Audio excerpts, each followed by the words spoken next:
अस्सलामुअलैकुम नाज़रीन इकराम। आज की वीडियो सल्तनत उस्मानिया के एक बहुत ही काबिल और तारीखी जंगजू के बारे में है, जिनकी अहमियत सल्तनत उस्मानिया की तारीख में किसी भी तरह कॉनर रायत या आकचा कोजा से कम नहीं थी। और इस जंगजू का नाम है हाजी इल्बे। और नाज़रीन इकराम, आज की वीडियो में हम जानेंगे कि इल्बाए आल्प की तारीख क्या है, हाजी इल्बाए का असल नाम क्या था और ये कहाँ के रहने वाले थे, कराची सल्तनत को छोड़कर हाजी इल्बे ने और हानबी की इताअत क्यों कबूल की, और इसके अलावा आखिर में बात करेंगे हाजी इल्बे की दर्दनाक मौत के बारे में कि इतने अजीम शान जंगजू को किस गद्दार ने धोखे से कैसे कत्ल किया। तो आइए चलते हैं आज की तारीखी वीडियो की तरफ। तो नाज़रीन इकराम, हाजी इल्बे को हाजी इल्बाए भी कहा जाता है और इनका अभी तक असल नाम मालूम नहीं। हाजी इल्बे इनका खिताब था जो कि इन्हें एजाज के तौर पर दिया गया था। इनकी तारीख 15वीं और 16वीं सदी में लिखी गई किताबों में मौजूद है। तो नाज़रीन इकराम, इल्बाए आल्प कराची इमारत से ताल्लुक रखते थे और वहीं के रहने वाले थे। कराची इमारत जो कि 1303 में कायम होने वाली तुर्क इमारत थी, तो हाजी इल्बाए 1305 में इस इमारत में बिलिक शहर में पैदा हुए। कराची इमारत बिलिक शहर से चनाकले के दरमियान आज जो इलाका तुर्की में मौजूद है, यहाँ वाक़ थी और ये तुर्क सल्जूकी सरदार कारा ईसा बे ने कायम की थी, जो कि तुर्कों के दानिशमंद खानदान से ताल्लुक रखते थे। तो बात हो रही थी हाजी इल्बाए की, जो कि इसी कराची इमारत के वजीर थे। सवाल ये है कि ये उस्मानी इमारत में कैसे आए और क्यों उन्होंने उस्मानी सल्तनत के लिए खिदमत सर अंजाम दी। तो इस बारे में नाज़रीन कराम तारीख बताती है कि इल्बाए आल्प ने उस्मानी इमारत के लिए तब खिदमत सर अंजाम दी जब कराची इमारत पर उस्मानियों ने कब्जा कर लिया था और इसे अपनी सल्तनत में शामिल कर लिया था। और ऐसा तब हुआ जब कराची बे की वफात के बाद ये इमारत दो हिस्सों में तकसीम हो गई। एक हिस्से का दारुल हुकूमत बिलिक शहर था और दूसरे का दारुल हुकूमत बरगामा नामी इलाका था। बिलिक शहर और इसके आसपास के इलाकों पर कराची बे के बेटे दमीर खान की हुकूमत थी, जबकि बरगामा और इसके आसपास के इलाकों पर याशी बे का कब्जा था। नाज़रीन इकराम, कराची बे के बेटे दमीर खान को उस्मानी सुल्तान और हान गाजी ने 1345 में शिकस्त दी और इसके बाद कराची इमारत के इस आधे हिस्से को अपनी सल्तनत में शामिल कर लिया था। लेकिन कुछ तारीखदानों के नजदीक दमीर खान बे ने उस्मानियों के साथ अपनी मर्जी से इत्तेहाद किया था। कराची इमारत का दूसरा हिस्सा, जिसका दारुल हुकूमत बरगामा था और जिस पर याशी बे की हुकूमत थी, तो कराची इमारत के इस टुकड़े को उस्मानियों ने 1356 में अपने कंट्रोल में ले लिया था और इस तरह पूरी की पूरी कराची इमारत का खात्मा हो गया और ये तुर्कों की वो इमारत थी जो सबसे कम अरसे के लिए कायम रही। और इसके खात्मे के बाद कराची इमारत के बड़े बड़े फौजी कमांडर मसलन हाजी इल्बाए, अबरानोस बे, एजे खलील और गाजी फाजिल वगैरह उस्मानियों की निगरानी में जंगी खिदमत सर अंजाम देने लगे और इन्होंने ओरहान बे की इताअत कबूल कर ली। तो इन जंगजुओं में से बात हो रही है इल्बाए आल्प की, या जिसे हम हाजी इल्बाए भी कहते हैं। तो हाजी इल्बाए ने उस्मानी सल्तनत की वफादारी का हल्फ उठाकर सबसे पहला कारनामा जो अंजाम दिया वो ये था कि उस्मानी काफी अरसे से गैलीपोली के इलाके पर कब्जा करने की कोशिश कर रहे थे, लेकिन नाकाम रहे।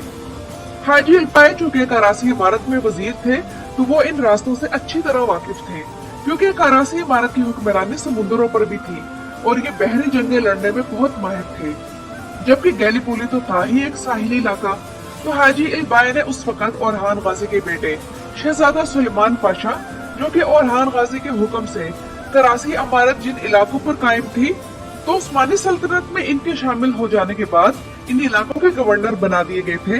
तो हाजी इल्बाए ने इन्हें कायल कर लिया कि रुमेलिया को क्रॉस करके इन इलाकों पर हमला किया जाए और यूं हाजी इल्बाए ने गैलीपोली और थ्रेस के इलाकों की फतह को अपनी बहादुरी और जहानत दिखाकर इसे मुमकिन बनाया।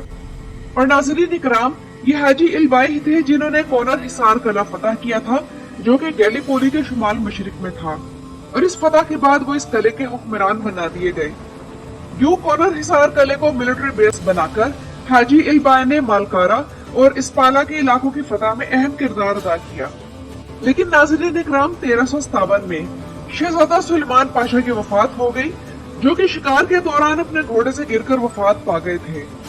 इसके कुछ अरसे बाद ओरहान बे ने बाज़ंतीनी सल्तनत से सुलह कर ली, जिसके बाद उस्मानियों की तरफ से बाज़ंतीनी इलाकों की फतवाहत में नरमी की जाने लगी। लेकिन उस वक्त ये हाजी इल्बाए ही थे जिन्होंने एब्रानोस बे और लाला शाहीन पाशा के साथ मिलकर उस्मानियों के हौसलों को बुलंद किया। इसके बाद 1359 में जब इदरने का मुहासरा शुरू हुआ तो हाजी इल्बाई ने इस मुहासरे के दौरान इदरने की फतह को आसान बनाने के लिए बरगोस का इलाका फतह करके दिमेतोका पर भी कब्जा कर लिया और यूं इदरने को जाने वाली सप्लाई लाइन काट दी। लेकिन इस दौरान ओरहान गाजी का इंतकाल हो गया और उस्मानी सल्तनत के तख्त पर उनके बेटे सुल्तान मुराद अव्वल का दौर हुकूमत शुरू हो गया और सुल्तान मुराद अव्वल ने एब्रानोस पे, लाला शाहीन और हाजी इल्बाई की मदद से मुहासरे के दौरान इस शहर पर दबाव डालना जारी रखा और हाजी इल्बाई, जो कि उस वक्त उस्मानी फौजों के बाएं दस्ते के कमांडर थे, उन्होंने अपनी कमान में मौजूद फौज के साथ इदरने पर मार्च किया और इसकी फतह को यकीनी बनाया। उस्मानी तारीख के मुताबिक हाजी इल्बाई का एक और कारनामा ये भी था कि उन्होंने एक जंग जिसका नाम सिंध की बैटल ऑफ सर्बिया था, इसमें सलीबी फौजों को शिकस्त दी। इस नाम का मतलब है वो जंग जिसमें सर्बों को शिकस्त हुई। और नाज़रीन इकराम, इस जंग का मुकम्मल वाकया ये है कि इदरने की फतह के बाद लाला शाहीन पाशा को इदरने का गवर्नर बना दिया गया तो उन्हें ये खबर मिली कि हंगरी का बादशाह, जिसका नाम किंग लायोश अव्वल है, वो इदरने को दोबारा लेने आ रहा है। क्योंकि बाज़ंतीनी और यूरोपियों को यह डर हो गया था कि उस्मानी बल्कान को तेजी से फतह कर रहे हैं, तो उन्होंने 60,000 जंगजुओं की एक सलीबी फौज तैयार की, जिसमें हंगरी, सर्बिया और बल्गारिया के जंगजू थे और ये तमाम फौज हंगरी के बादशाह के कमांड में थी। लाला शाहीन पाशा ये सुनकर घबरा गए और सुल्तान मुराद अव्वल को खबर की, जो कि उस वक्त बुरसा में थे। सुल्तान मुराद को फौरी तौर पर यह खबर पहुंचाई गई और उन्होंने भी इतला मिलते ही फौरन एक बड़ी फौज रवाना की, मगर वो फौज यूरोपीय इलाकों को क्रॉस ना कर सकी क्योंकि वीनस की रियासत में एक आबी गुजरगाह जिसका नाम दारदा नेल्स है, उस तरफ से रास्ता बंद कर रखा था। उस वक्त लाला शाहीन पाशा ने हाजी इल्बाई को 8 से 10,000 उस्मानी सिपाहियों की फौज देकर दुश्मन के खिलाफ भेजा। हाजी इल्बाई ने इस सलीबी फौज को तब जा लिया जब वो बहुत तेजी से आगे बढ़ रही थी और मैरिज नाम का दरिया पार कर चुकी थी। तो एक रात हाजी इल्बाई ने रात की तारीकी का फायदा उठाकर इस फौज पर हमला किया और सलीबी इस अचानक हमले से इस कदर घबरा गए कि इन्हें शिकस्त हो गई और इनमें से अक्सर मारे गए। तो इस तरह सल्तनत उस्मानिया पर से एक भरपूर दुश्मन के हमले का खतरा टल गया।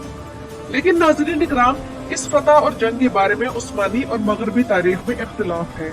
उस्मानी तारीख के मुताबिक ये वाकया 1364 का है, जबकि मगरबी तारीखदानों के मुताबिक ये वाकया 1371 ईस्वी का है।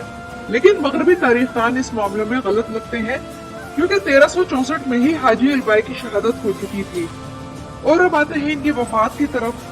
तो नाज़रीन इकराम, इनकी जिंदगी की तरह इनके वफात की तारीख भी बहुत हैरानकुन है और इसके साथ साथ पुरस्कार भी। इनकी मौत के बारे में काफी शक व शुबा पाया जाता है क्योंकि इनकी वफात के बारे में तारीख में ये मौजूद है कि वो जहर खाने से हुई थी और हालात कुछ ये बने कि वो सलीबी इत्तेहाद जिसके आने की खबर सुनकर लाला शाहीन पाशा परेशान हो गए थे, तो हाजी इल्बाई ने इन सलीबियों के खिलाफ छापामार कार्रवाई करके खुद को एक काबिल और माहिर कमांडर के तौर पर साबित किया, जिस वजह से हाजी इल्बाई को उस्मानी सुल्तान मुराद अव्वल की नजर में एक ऊंचा मकाम मिल गया, जिस पर लाला शाहीन पाशा के दिल में हसद की कैफियत पैदा हो गई।